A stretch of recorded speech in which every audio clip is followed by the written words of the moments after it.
Back to Iguodala. Up for the layup. Oh, blocked by James. Oh, my God. Davis is going to run it all the way back. Auburn's going to win the football game. Tatum drives down and throws it down. Wow.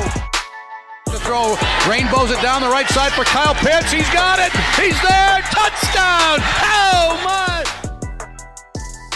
Oh my indeed. Welcome back everyone to the Sports Bits podcast with Moko, here to talk about all things Florida Gators football and Boston Celtics. Follow me on Twitter at SportsBitsPod to get updates on when I upload, and also live takes and reactions of the games being played or any news that happens in the NBA or in the college football world, because there's a lot happening this week and we're going to be talking about all that on the show. And if you're listening on Apple Podcasts or on Spotify, please subscribe to the podcast and leave a 5-star review. That'd be appreciated. And if you're on YouTube, you know the deal. Like, share, and subscribe. You know the spiel. Let's get into it. So first things first, we talked about this a little earlier. I'm depressed as a Celtics fan, and you guys saw the win-loss record this week. It was sad and depressing, and the trends were very the same. You know, stuff we talked about, you know, stuff we bring up every week. And it's sad to see that they're not like fixing some of the core issues like perimeter defense or rebounding, or just generally closing in the fourth quarter is our biggest issue. I think is the most. If we can fix that, I think we'll win a lot more games and we'll improve our playoff chances for getting home court. But yeah, I mean, like, I don't know if you guys wanted to bring up anything on that or any of the games this week.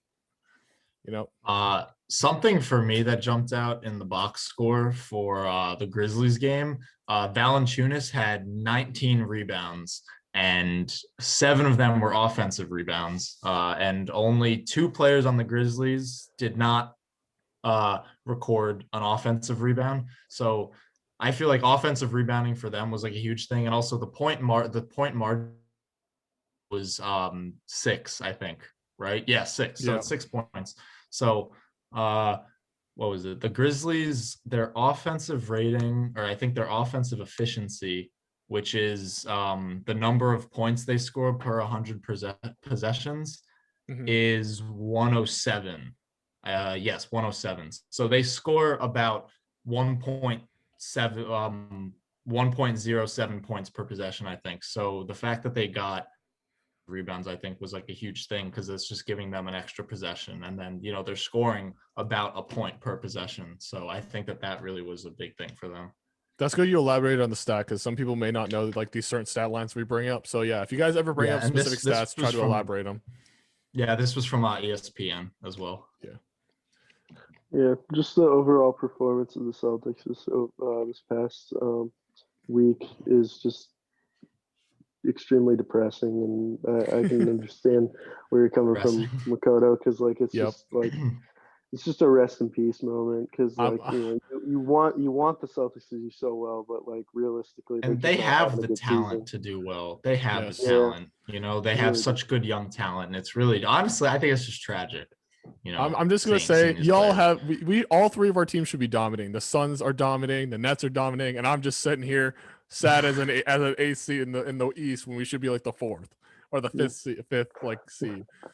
I'm just saying, it's about time that you took a back seat and let our teams be better players. Hell no. All right, no, but one thing I definitely want to highlight. Yeah, you have your 17 championships, all right. Let's give all some in the 80s and all in the 60s. All right, but the one thing I do want to bring up, Time Lord's improvement after the All-Star break has been amazing, and I know James has been preaching that, and he's definitely showing his worth. He's been showing his worth, and that's a good thing, that potentially we could trade away one of our centers and like have Robert Williams take the main backup or the lead starting center role. And I would feel confident with him there over what he was earlier in the season, when he was like, you know, he was mediocre at best, but now he's getting rebounds, blocking shots, getting a lot of points on the bench.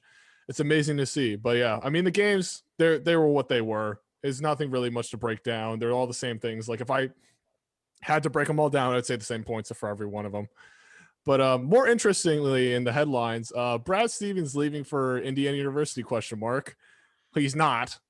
But never. Here's the exact quote from what he said about that comment is, "I'm not a kid anymore. I'm a 44-year-old masshole." And then he proceeds to comment about like, "Yeah, I root for the Patriots and I love Dunkin' Donuts. Yay." Yeah, so that's his He exact said comment. he said that He exactly. said exactly that. Yeah, like he talked Jeez. about Dunkin' Donuts. He talked about the I mean, hey, Patriots. at least he knows his loyalty. You Yeah, know, he knows where he I, belongs. I'm happy he's like in the culture, like in Boston and Massachusetts culture. That means like he wants to stay. But this IU thing really made me think about like, are people potentially gonna try to poach him like again for like maybe like a hotter job like the Warriors job, or maybe like a big college job like like a Gonzaga type job or a Baylor type job? Like, what do you guys think? Like, let's start with James, because I know you guys both follow college football, but let's start with James. Like, do you think another like a big time job could try to poach him again? Because I know IU's I pretty mean, big. yeah, I mean, definitely. I mean, I think that even a lot of like the coaches in the NBA, like realistically, have looked at college jobs, and because sometimes they do end up becoming a better experience for those coaches, and specifically for Brad Stevens, if he we'll say in a hypothetical sense, if he did go to Indiana University and decide to coach there for however many years, he would be a perfect fit there, and I think that they would be extremely happy to have him. He's an awesome coach, a lot of experience, worked under Popovich. Like it was. He has so much potential to have those kinds of teams, especially with a nowadays lower end school such as Indiana University become more of a top priority in the NCAA tournament. And you know, with like I said, with his experience, he would be able to make those players exponentially better, regardless of who they are. He could make walk-ons into future draft picks for the NBA. So he's one of those type of coaches that I feel like could turn around a lot of players who wouldn't necessarily be looked at by college scouts or NBA scouts for that matter, and have the bring up the most potential out of those players. So I think that he's an awesome player development coach. He knows how to run the playbook, and he's one of the best offensive to defensive ratio coaches that you could have as an overall head coach, in whether it be in the NBA or in college. So wherever he goes, I think that he'll exponentially make a team better. Obviously, we want him to stay on the Celtics. He's an amazing NBA coach and one of the better NBA coaches. Maybe not for this season, but it's like it's a no-brainer that a lot of people are calling out to him and asking him for different job opportunities. Mhm. Yeah, and especially the University of Indiana, because he is an Indiana native. I agree with James. I think he would be a great fit there, because we know that coaching on the college level is a lot more involved. At least from what I see, it's a lot more involved. Where like they're more. Like, I don't know, it's kind of hard to describe, or at least it's hard for me to put my thoughts into these words. But like, I feel like for an NBA coach, you get to rely a lot more on the players themselves. Obviously, a good coach is, you need a good coach. Like Popovich has, created a dynasty out of like second round picks. Like he's done a great job. But the college coaching is so much more involved, it seems like, because the players don't have that as much talent. You know what I'm saying? Like Steve Nash right now coaching James Harden and Kyrie Irving is not the Right. same as a college coach coaching, five guys who have, just started playing basketball togeter that year. You know what I mean? So sorry, go ahead. no, you keep going. I was going to pretty much just reiterate what you were saying. Yeah, no, you're good. I was pretty much just gonna say, like, even with like somebody like Patrick Ewing, who is now coaching Georgetown, we've seen a lot of improvement that he's made in recent years. Or somebody like Chris Mullen coaching St. John's University in New York. Yeah. Like those guys made a lot of improvements as college coaches, and now are even being looked at from the NBA standpoint of possibly being brought up into the higher level of play. So like I think that it's with somebody like Brad Stevens, a lot of people are always going to be calling out to him to ask for coaching jobs because he's just that talented. Like Patrick Ewing led Georgetown to the 12th seed this year. Like that was very impressive coming from him, considering that when he started his like first or second year, when coached at Georgetown, that he was terrible. Everybody thought that he was going to be a terrible coach, and he kind of proved all the critics right or wrong, right? Yeah, right. That he was a bad coach, and so like Okay. He proved him wrong. That well, he was a now bad coach. Now he proved them wrong. Yeah. Before Now he proved him wrong. Yeah, now that's why I got confused. Sorry, yeah, but like before, like he was a bad coach, and now he's made a lot of the improvements, and he's done the things that he needs to change to be a better coach. So I'm excited to see what somebody like Patrick Ewing coaching Georgetown will do in the future, and hopefully Georgetown will be able to make the tournament consistently. But yeah, I mean, like it like I said, I'm not surprised that a bunch of colleges, especially somebody like Indiana, is calling out to Brad Stevens to ask for coaching jobs. Yeah, I mean, he did coach at Butler and raised up Gordon Hayward, so I mean, he does have an Indiana connection. I wouldn't say for IU mainly. I would say he would go back to Butler if he had to choose one. But yeah, just following the college, like for me, following the college scene a lot more.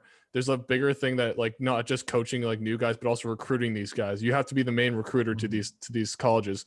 And like me following college sports a lot more, like I follow college football, but it's the same thing for basketball. You need to go out during the offseason, like every day you're talking to recruits, you're building that connection. You're trying to bring these guys over there where they potentially have connections to like, oh, they might have commitments or offers from like, Gonzaga or like a Duke type. And you got to pull these guys away from those schools and prove that your school is the best school to go to for like education or like MBA prep or whatever. But yeah, I mean, Brad Stevens is great. Yeah, you can actually go for it.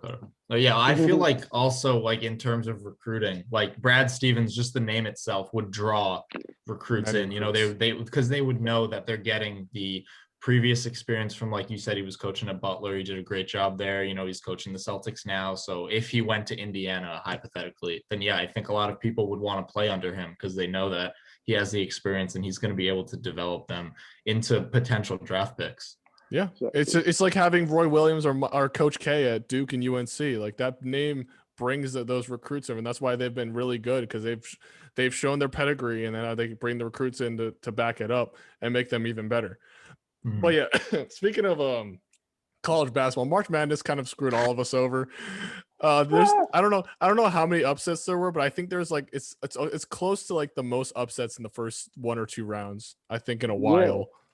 So let's go real quick on that, like a 1 minute thing. But like, what do you guys think about the upsets this week and like how March Madness is faring out for everybody? Because there's no perfect brackets anymore. Yeah, honestly, I love it. I'm not gonna lie.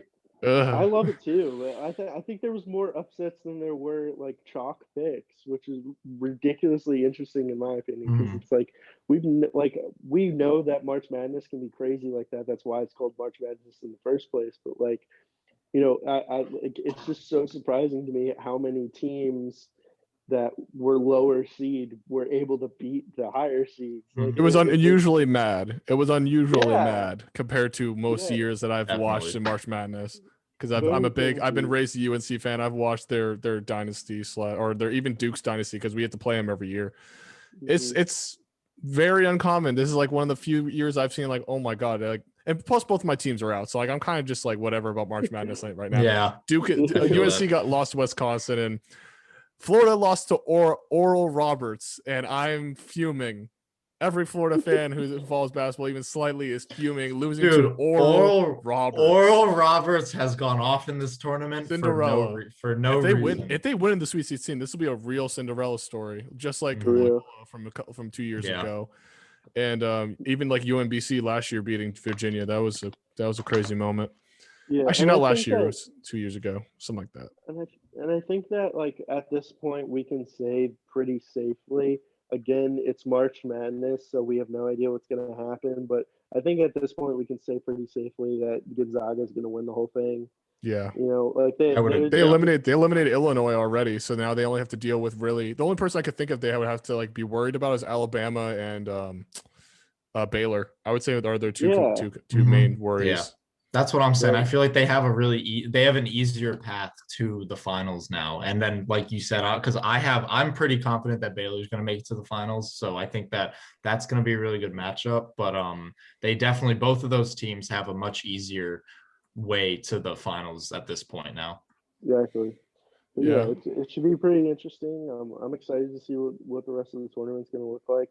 Like me and Reed have been watching the games, especially the first round. We literally sat on our couch for like 7 hours straight just watching the games. We did not move that entire day. Yeah, sadly, a I lot was of too fun. busy to join you guys. But now since my midterm is over, I'm actually down to go watch some Elite Eight and Sweet 16 games coming up this weekend. If you don't come over to watch the Elite Eight and the Sweet 16, then we're gonna have a problem. Yeah, then we're gonna have a problem, especially the Elite Eight, because I'm actually excited to see who's gonna make it out, because a lot of the lower seeds are in it. So I'm actually gonna be excited this year, even though both of my teams are out. So we'll ignore that and just see. Let's see what happens. I think I can put that mindset. Let's see what happens.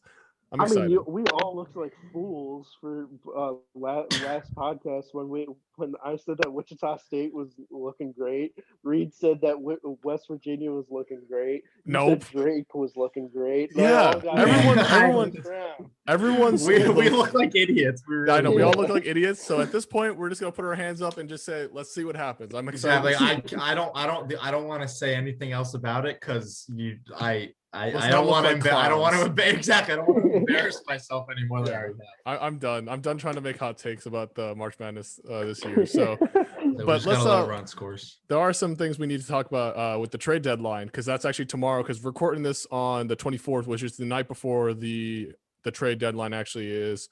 And the first thing that actually came up I think a week ago or a couple weeks ago, that I don't know if you guys saw, but they're potentially looking at trading Jalen Brown for John Collins and like one other young player with the Hawks. I heard about the John Collins. And that is really goofy, unless you guys have another comment on that. If you guys don't think it's goofy, then you can speak up now. Otherwise, I'm going to move on, because that sounds goofy to my mind.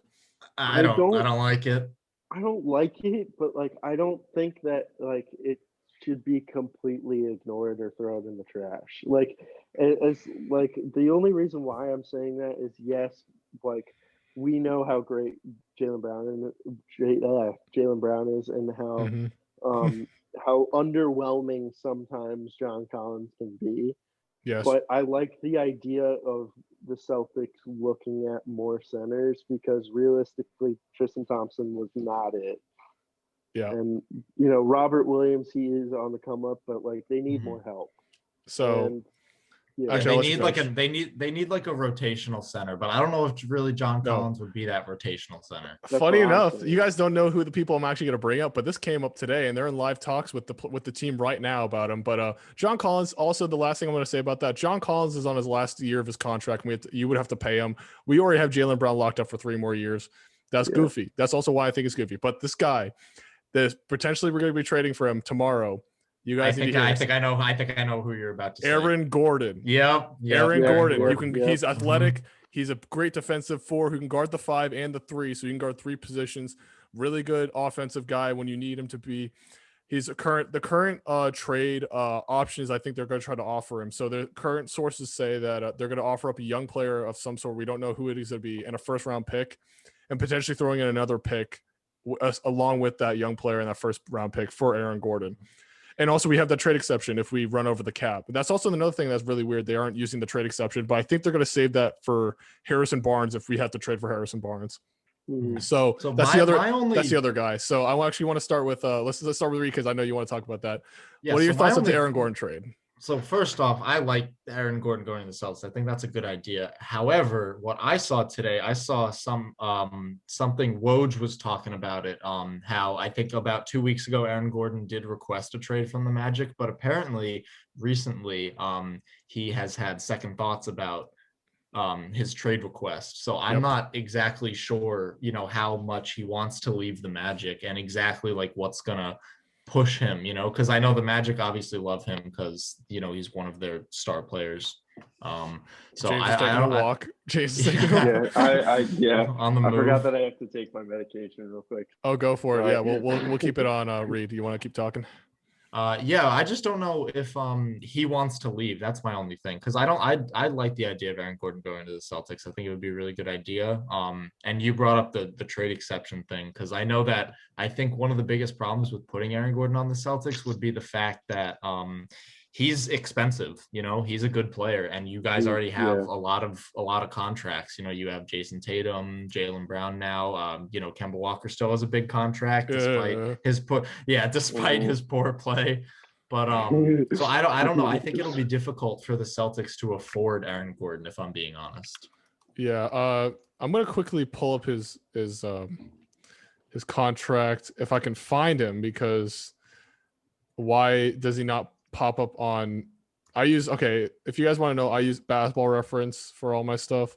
Oh yeah, Basketball Reference is the best. Absolutely great source. It's a great source. So, and I think everyone who uses follows the NBA uses it. But I'm gonna quickly look up his what is it, the contract, just because I don't want to speak terms. I thought he was I thought from what I remember he was relatively cheap compared to. He's on a 4-year, $80 million contract right now. So he's about $20 million a year. That's actually not that bad for a 4. But yeah, I mean, I'll talk about it before James goes to it. But I think this is a great idea. It just depends on who we're gonna trade for him. Because we have they said young player, so that's on already. So think about it. So that's probably Grant Williams, Semi Ojeleye, Robert Williams, Peyton Pritchard, Aaron Nesmith, Carson Edwards, Tremont Waters are all on the chopping block for this trade. And for me personally, I would not want to give up Pritchard or Robert Williams. I think there are future young guys. Give up Robert Williams either. Yeah, I think you guys would agree with me. Pritchard and Robert would have to stay. Grant, I would also have to say yes. I would say the worst guy the guy we would give up probably is I would actually give him 2 players. I'd probably give him Semi Ojeleye and Javonte Green or Aaron Nesmith. That's honestly my picks. But I wouldn't want to get rid of those 3 guys I mentioned first. So those guys I feel like are our future, and they're developing really well. And I think if we have to, I think we want to keep those guys, and probably trade Ojeleye would be my choice. And I don't know. Do you guys think also with this thing would you guys give up 2 first-round picks potentially for Aaron Gordon? Because that's possible in the trade talks, having 2 first-round picks. I wouldn't put it out of the question. I think that it wouldn't be a bad move, considering that the Celtics have done so well with the draft before that I don't know if they need it anymore.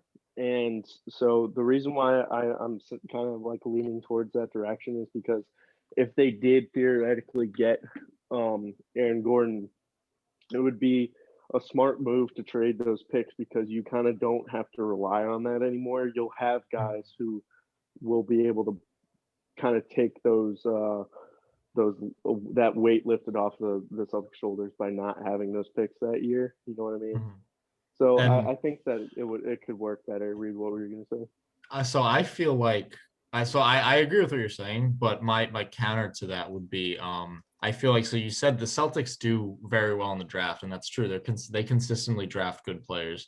So to me, I feel like the draft could be their future, because Jason Tatum and Jalen Brown are young. They're still young, and they are the future of the Celtics right now. But we've also seen that they've been pretty inconsistent this season, and they've gone on some pretty bad slumps. So I think that it's kind of dangerous to give away something that the Celtics are so good at. And I feel like it's just dangerous to give that away, because I think that could be a big part of their future, the draft, but at the same time, I think that, trading for Aaron Gordon is a great idea, but I think Aaron Gordon would need to know coming into it that he's not going to be a big offensive option, right. He's going to be like a 3rd or a 4th. He'll be better than Kemba Walker. Let's be honest. Yeah, exactly. He definitely will be better than Kemba right now.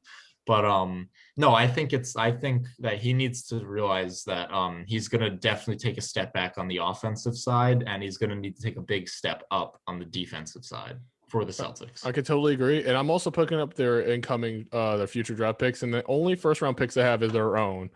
So I'll be honest, there's not much value in future Celtics first-round picks, because how good we are, consistently good we are. So I don't know how much that's going to be valued. Maybe we should give them some second round picks, like the OKC one or the Charlotte one in the next couple of years would be a really good option.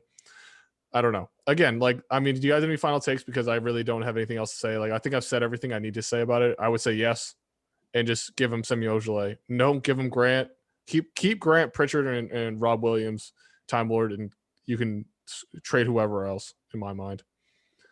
But Yeah, I think we pretty much summed it all up.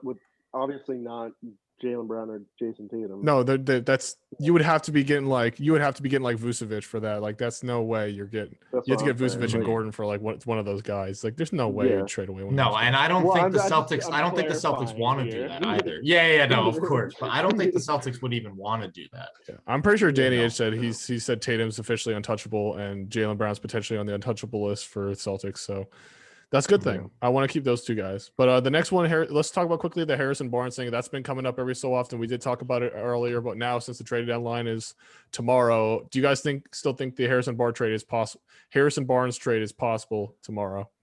See, I think that it is possible, and I don't know how you guys feel about it, but I'm kind of in favor of it if you can't get Aaron Gordon.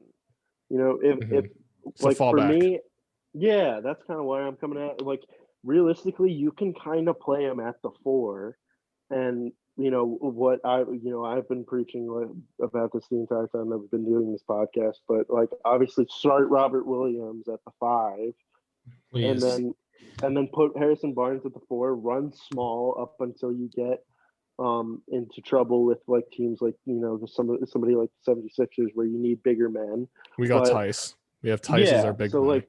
Yeah, so like and he's really good offensively. So like having Robert Williams there as your kind of like mid-level ground to be a really good to be a good enough offense and defense guy, and then bring off Tristan Thompson off the bench if you need more boards. Bring in Tice if you need more scoring from the 5. But like Harrison Barnes is a solid pick if you can't get Aaron Gordon because he, like I said, he's tall enough to where he can run the 4. Yes, you'll be playing a little bit more small ball, but you'll be able to distribute the ball around the players a lot more and be able to score and get more facilitation going, which is what I've been preaching for about the last 2 or 3 weeks because let's be real, Kemba Walker can't fucking do that. So like, it's not a good situation to have, but like I said, I'm in favor of the Harrison Barnes trade, but I would like to hear your guys' opinion on that. Yeah, I mean, I don't dislike it. Honestly, I don't know a whole lot about this trade or Harrison Barnes even as a player. I don't really follow him too much, but I can definitely tell that the Celtics need to look at defensive options more so than offensive options. They have the offense already, like you said, relative.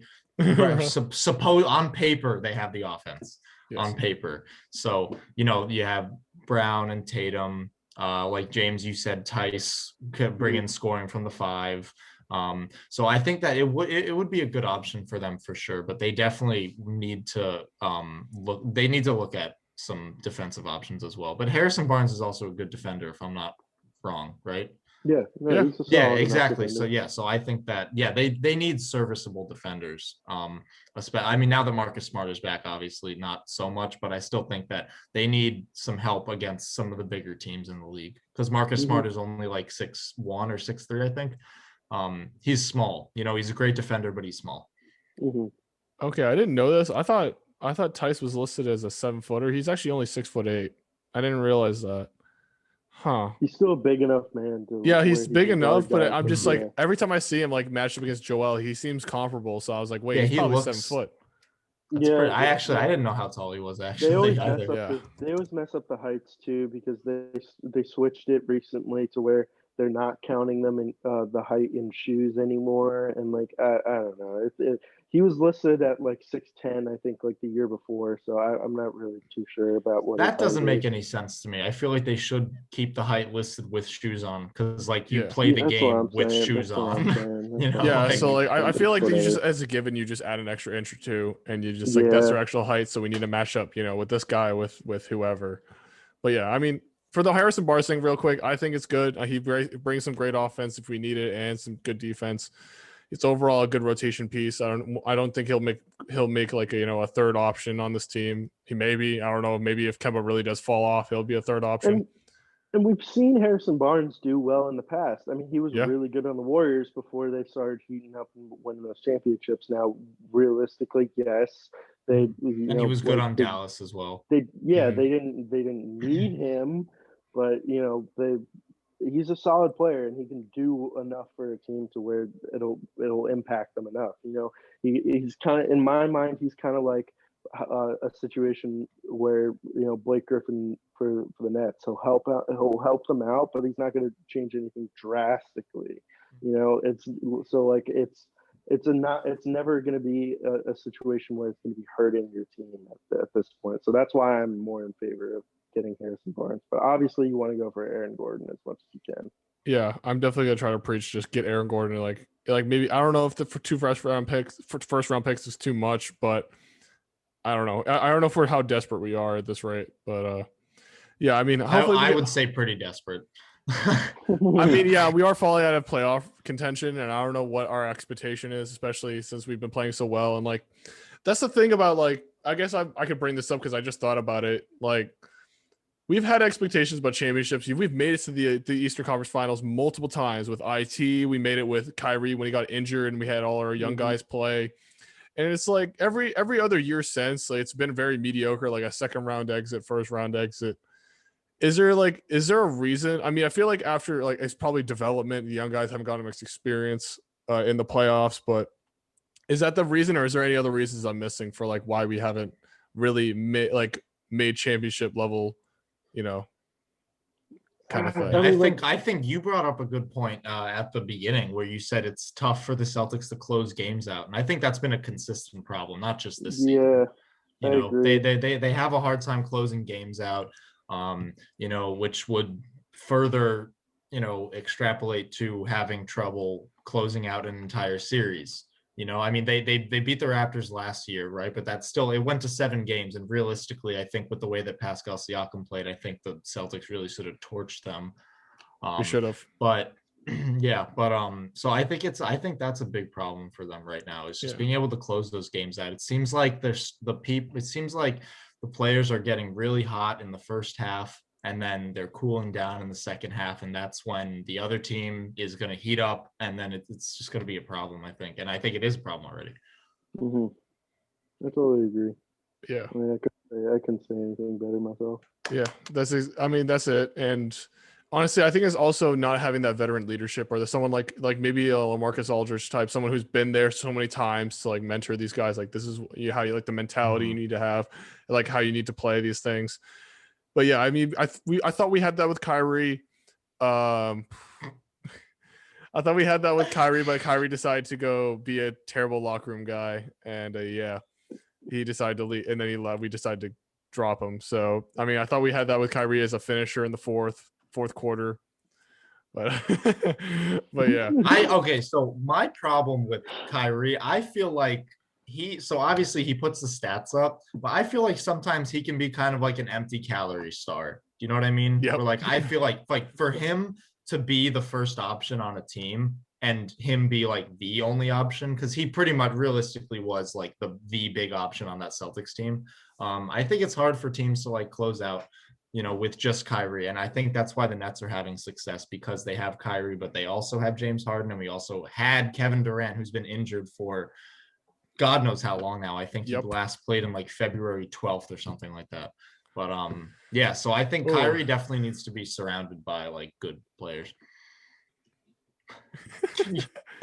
You stop typing in the chat. All right, y'all are typing in the chat. All right, let's move on to 1 minute hot take. We're starting to run out of time, and like these gotta be real quick. So like give like 1 to 2 minutes at most.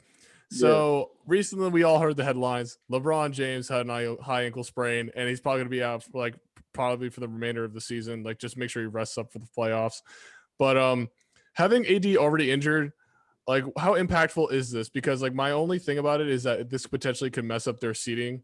Like, they could not be like, they probably won't stay a 3 seed. They'll probably jump down like 5, 4 at the best, or 6 at the worst. Like, what are you guys' thoughts on that?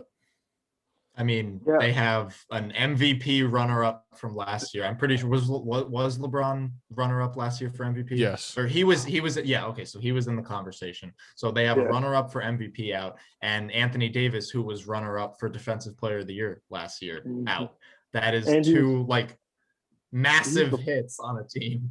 And Anthony Davis was, before he got injured, he was the front runner for DPOY this year. Yep. Yeah, as so well. I think that's like literally that's like the worst thing that could possibly have happened to the Lakers right now. I think personally, I think they're kind of screwed, honestly.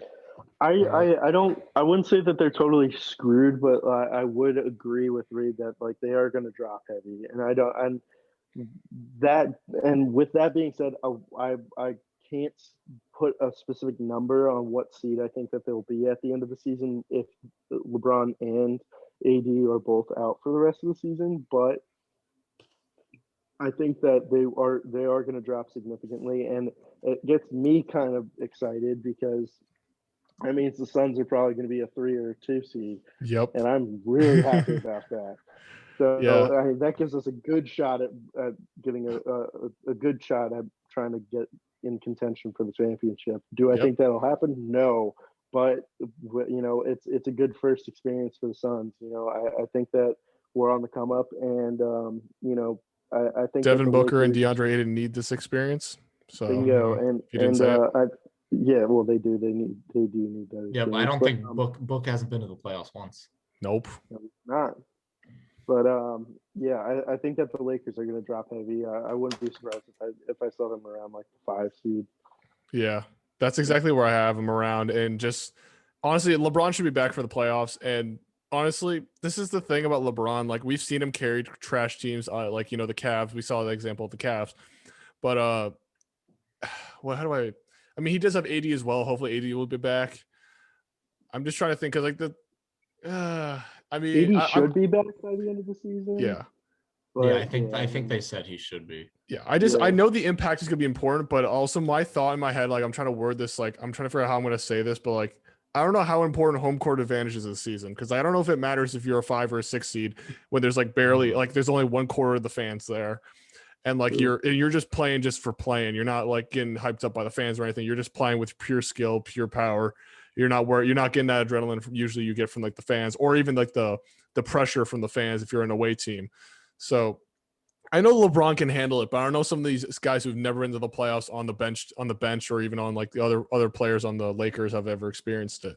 And this could be a problem because especially since LeBron usually carries, but like the rest of the team doesn't have an experience. And usually the people on the Cavs had at least a year of experience with LeBron because he brought him to the playoffs and got him that experience before they ran again for like a championship, i.e. the run where they upset the Warriors. I forgot the year before that they went to the finals with against the Warriors and lost, and then they came back and won. 2015 to 2016. Yep. So yeah, that's what LeBron can do for those guys, but I don't think that's probably going to be like the repeat of that. So like he'll probably have to bring them to the playoffs, give those guys experience, but then probably have to lose to like the Suns, Jazz, whoever, and then he'll probably bounce back next year. Is what my prediction is going to be. I would love that so much. Yeah, I know it gives the other guys a chance, and I think I don't think the Warriors are going to be in here anymore. So there might be like a new winning team, and the Heat I don't think are going to make a big run this year. So we'll have a new champion this year. The Sixers, Nets, Suns, Jazz. That's like the 4 teams that are going to interest me the most. The Bucks are also in there. The Clippers are in there, but I think those are the 6 teams. Yeah, with the fact that now the Lakers they're not completely out of the playoff contention, but I think that with LeBron and AD out, I don't think that they're really good. I think a championship run is out of the question. I think they can make a deep playoff run for sure, but I think a championship run is out of the question. So I think it's going to be really interesting to see what happens in just the Western Conference this season. Definitely. From now on, now that LeBron is out, I think it's going to be really interesting. Yeah. It's going to be fun. And honestly, I'm excited to see again, like March Madness, I'm excited to see what happens for the rest of the season, how the seeding plays out. And then when the playoffs come, we'll be on that real tight because Celtics, I don't know if they're going to be in, but I know the Suns and Nets will be in. So we'll definitely be talking about that. And even if the Celtics, just a little quick heads up, if the Celtics do get out, we'll talk more about the Suns and the Nets, but also I'll try to incorporate like what went wrong with the Celtics or what the Celtics need to do in the future, but that's later. Definitely. But yeah, that's really it for all we had to talk about. We didn't break down games. Hopefully the games next week will be a little more fun to break down. Like we're not doing the same problems or, we're not 1-4 in the games. I feel like a broken record. All of us sometimes every week it's the same problems. At this point, I feel like in this podcast, we've talked about the problems enough, like at the same problems. I think we don't think we need to reiterate them. I think we need to talk about like new things like, the Brad Stevens thing. trade Yeah. deadline, or maybe like, the Grizzlies, we talked a little bit, like the stuff that happened. Yeah, I mean, like we don't need to like break down every game. I feel like we're gonna move on from that. I think we're gonna move into more, I guess, playoff readiness and what we need to do to, I guess, fix ourselves, or like what's gonna like happen to the Celtics, maybe potentially, maybe And even if, leave and the if you're playoffs.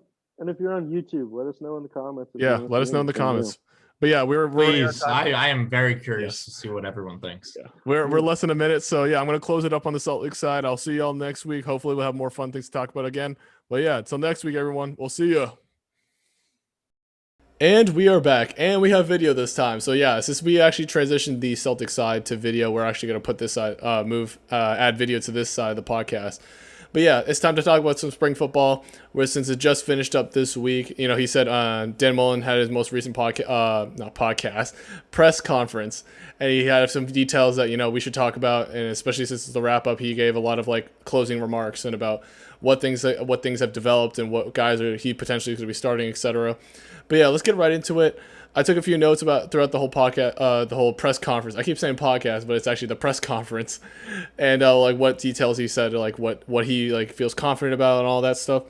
But yeah, his first comment that he gave out was he wanted 2 starting QBs. That's his comment was that he wants 2 starting QBs, and then he'll figure out the backups from there. So basically, the gist of that is that he wants, from what we're assuming on the depth chart wise, he wants Emery and Anthony Richardson to be both starting level quarterbacks on his team for next year, and then he'll worry about Jalen Kitna or the other guy, the other 4-star we just signed, Carlos Rio Wilson. If he wants those guys fighting for the backup role. But I think that's also another thing that he preaches about the 2 starting QB thing, like last year. I think that he wants the Anthony Richardson to be more of that playmaker type, and he still wants him to make throws. Like throughout this whole spring practice, like we haven't been talking about it much, but he's been trying to force Emery to stay in the pocket or stay behind the line of scrimmage and be able to make passes and read the defenses. So he's able to make those passes during game day, because he usually was just a runner, threw a couple passes every so often, but he's mainly a runner type QB, like a dual threat, and never really made too many passes. But now, since he's probably going to get the be the main workhorse of the offense, he'll have to be able to make those throws consistently a lot more now. And he's hoping also with Anthony Richardson developing, that he'll be able to also take that role of more of a passer type. And I think they're going to make that, that little, what is it called? Not duality, I guess. The duality of having Anthony Richardson still be a runner, but making insane throws as being the main workhorse, but also throwing Anthony Richardson as, like a little curveball, make defenses think, keep them on their toes with having 2 QBs. And then hopefully one of the freshmen will step up as the backup. So also another comment that really was is interesting that he made about winning consistently, which is a good thing. Like he talked about he wants to win consistently. He believes he's done that in Florida, which he has, which is a great thing for us. He's not having a 4-8 season and jumping up to 11-8 and then dropping down to 6-6, whatever the record may be. But yeah, he's winning consistently, which is great. It's fun as a Florida fan. That means we have a chance to do well. But then my question is what about winning past consistently? How about winning maybe playoff games consistently, or maybe attempting multiple championship runs per year? It's great that we're winning consistently, but I don't know if we is he thinking about the playoffs, or is he thinking about winning the SEC championship multiple times in his tenure, which would be great. That's a thing you got to think about. It's good that we're winning consistently, but what else? What about past that? What's past that for him? Can we think about postseason? I guess what you would call college football postseason, as thinking about SEC championship, you think about the playoffs, think about bowl games. The most recent bowl game hasn't been very promising for us, but we'll see what his performance is later. If he keeps having that same mentality, that potentially his hot seat will get even hotter, like we talked about a couple weeks ago. Having these bad I guess these negative comments towards winning or even postseason play. But yeah, the next thing we talked about the QBs, but I also wanted to highlight a segment on Emery Jones. He's been saying he's been making his reads, working on the fundamentals, which is a little off-putting that he's working on his fundamentals in his junior year. But I mean, I guess it's a good thing. I guess you never can be perfect at the fundamentals. But yeah, that's a good sign that he's still working at it, and he's making. He says he's making reads, and then throughout this whole spring practice, he's been saying consistently that Not Anthony Richardson, but Emery Jones has been making his reads and making the plays when he needs to, which is good. And that's, gives us confidence that he's able to make throws and still run efficiently like he has in the past. So yeah, that's a good sign to hear. But let's go into like a little like rapid fire. So he had like his question about confidence at each position. Like, what does he feel confident about? What he doesn't feel confident about? And of course, he's not going to say he's not confident about a position, but he's going to talk about like how many starters he has, like how, like who, like if he's confident, he'll say it. Like he said it for like example. Let's start. He feels very confident about the running back and linebacker rooms, which is a good sign. That of course, running back room. Let's be honest, the running back room is very deep. They got the new transfer in DeMarcus Bowman, and they had the transfer from last year as Lorenzo Lingard has actually been making steps in spring practice, as he commented in it. It's funny enough that he's actually said one running back he highlights that people don't really pay attention to that much was Lorenzo Lingard. So that's a good sign. And, also the other guys who made really good impact plays last year, Malik Davis and Naquan Wright, we might have to take a step back because we have a huge depth at that position because we have Dameon Pierce who has like seniority at that position. We also have, what is his name? Malik Davis, who was like probably the main workhorse along with Dameon Pierce last year. So yeah, we'll see what Malik Davis and Naquan Wright will do next year. Hopefully, those guys, the guys I mentioned earlier, will be more of like the passing type roles, and we'll have DeMarcus Bowman and Dameon Pierce as our main workhorses, up the middle, as being like power backs types, if you want to say it like that. But let's move on to linebacker just a little bit. We were talking about it a few podcasts ago that I felt confident with the linebacker. I mean, I don't know if I said it exactly, but I feel confident. Ventrell Miller's coming back. We have some experience, with Derek Wingo and Tyron Hopper, who were freshmen last year, but I think are making amazing strides in spring practice. Like Dan Mullen has said, he actually brought up those two names and said they were making amazing strides at the linebacker position. So probably he'll feel more confident rolling out them next to Ventrell Miller, and Ventrell Miller won't have to be won't have to question himself to figure out who is he going to guard. Does he have to cover for the linebacker to the left of him or right of him, or will he be able to make it do his role in the defense wherever he's placed on zone or whatever if he's doing a blitz. So that's a good sign. And also, I'm assuming that when he says linebacker room's confidence, he's also talking about outside linebacker because we have Brendan Cox coming back. Jeremiah Moon is coming back as well. So and David Reese as well is coming back. So that's good.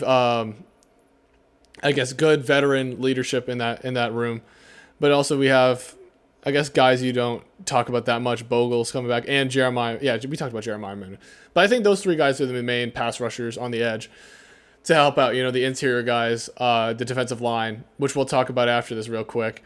But yeah, the defensive line. But yeah, actually, let me wrap up the linebackers. Confident, deep, veteran, which is a good sign. Let's go on to the defensive line. So, nose tackles, defensive tackles. We have depth there now because we have the two transfers, Antonio Shelton and Daquan Newkirk, and we have Gervon Dexter, who actually Dan Mullen has been commenting on a few press conferences ago that he's been making those right steps as a freshman going on to be a sophomore. Making those steps from his freshman to sophomore year to be really a lot better than he was last year because he got kind of thrown into the role as a 5-star when Kyrie Campbell was out. So maybe, with the spring practice, he'll be able to do the right things and make the right steps to become better and be able to be a good rotation piece whenever we need guys to take a rest. He'll be able to step in for Shelton or Newkirk whenever they need a rest. So that's a good sign that he says he has depth in that position, and the transfers definitely did help with that. So the next one he talked about was tight ends. He said we have a solid tight end. I would classify it as like a solid tight end room.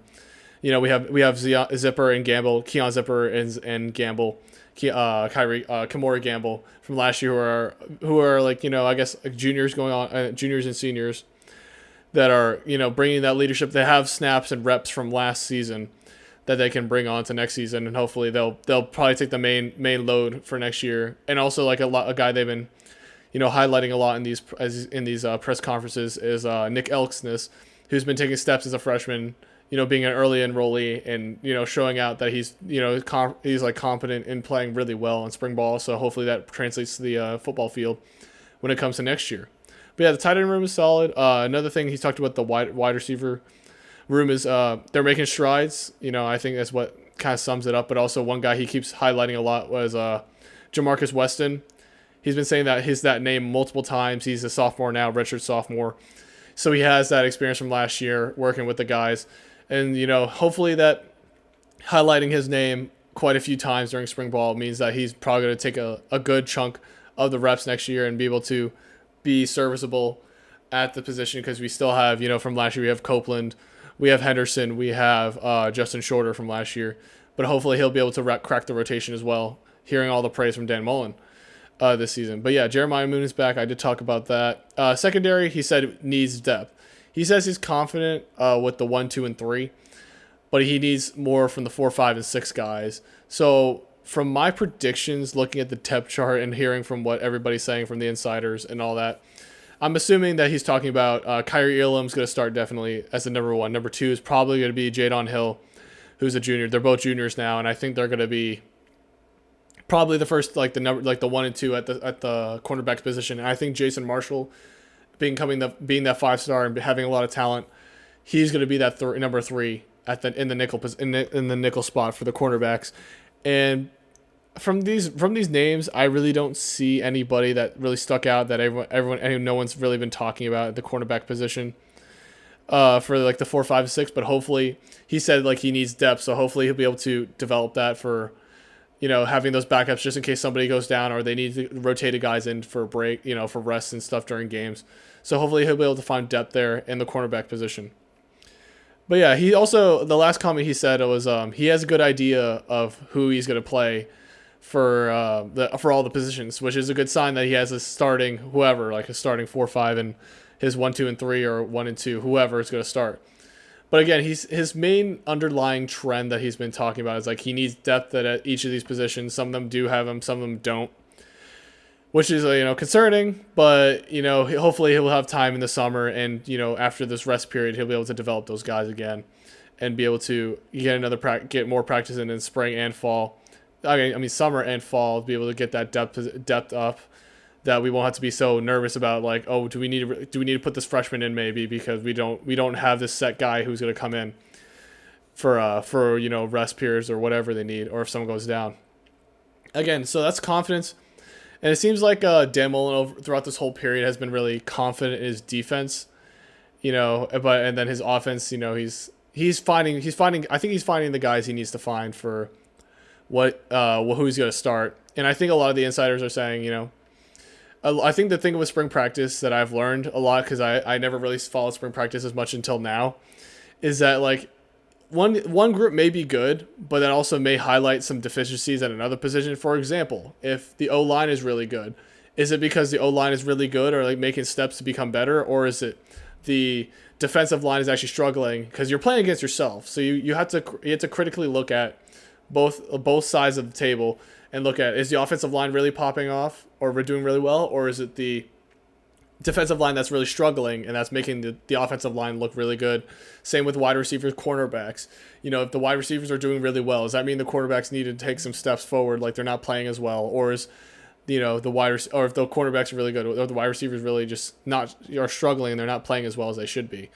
This is the thing with spring practice. You're not able to play against another person, to really critique yourself. You really just look at the film from either last season, the games from last season, or you're looking at spring film practice and looking at yourself. I think spring is much of a time just to look at yourself critically, look at yourself techniques, fundamentals, and not really looking at yourself game time, as a game time type of format.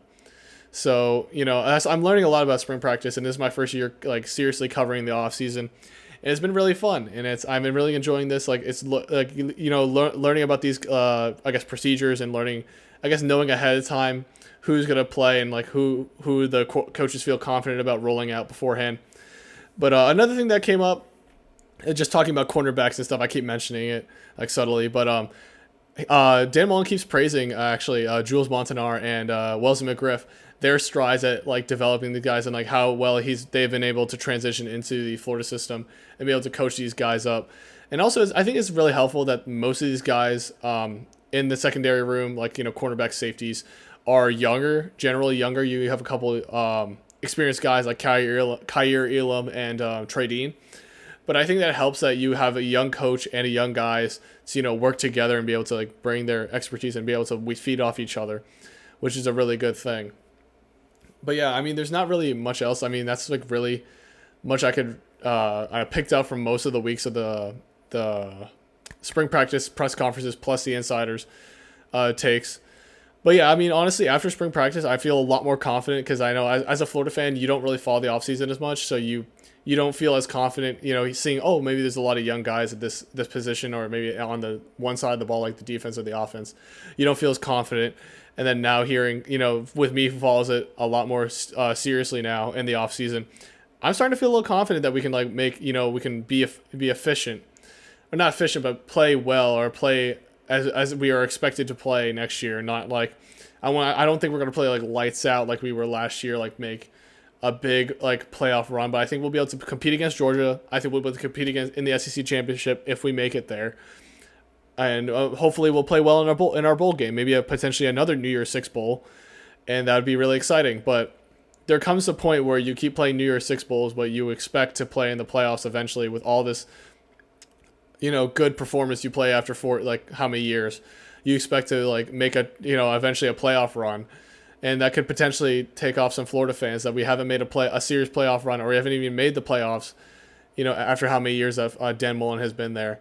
But again, that's I think that's something we'll talk about during the season, like how well we'll see how well we play this season, and we'll see how well we do, and then I'll make comments about like, should we be worried about Dan Mullen, like should the hot seat that I talked about, like the quote unquote hot seat, be even hotter now with however his performance is. But I think spring ball gives me hope, because especially since he didn't have spring ball last season, he has a full spring now to actually develop these guys, and that gives me a lot more confidence. But also, you got to realize that everyone else has spring as well, so like everyone's developing the same way. It just depends on how the coaching staffs utilize this time to play either well or poorly, depending on how they're feeling.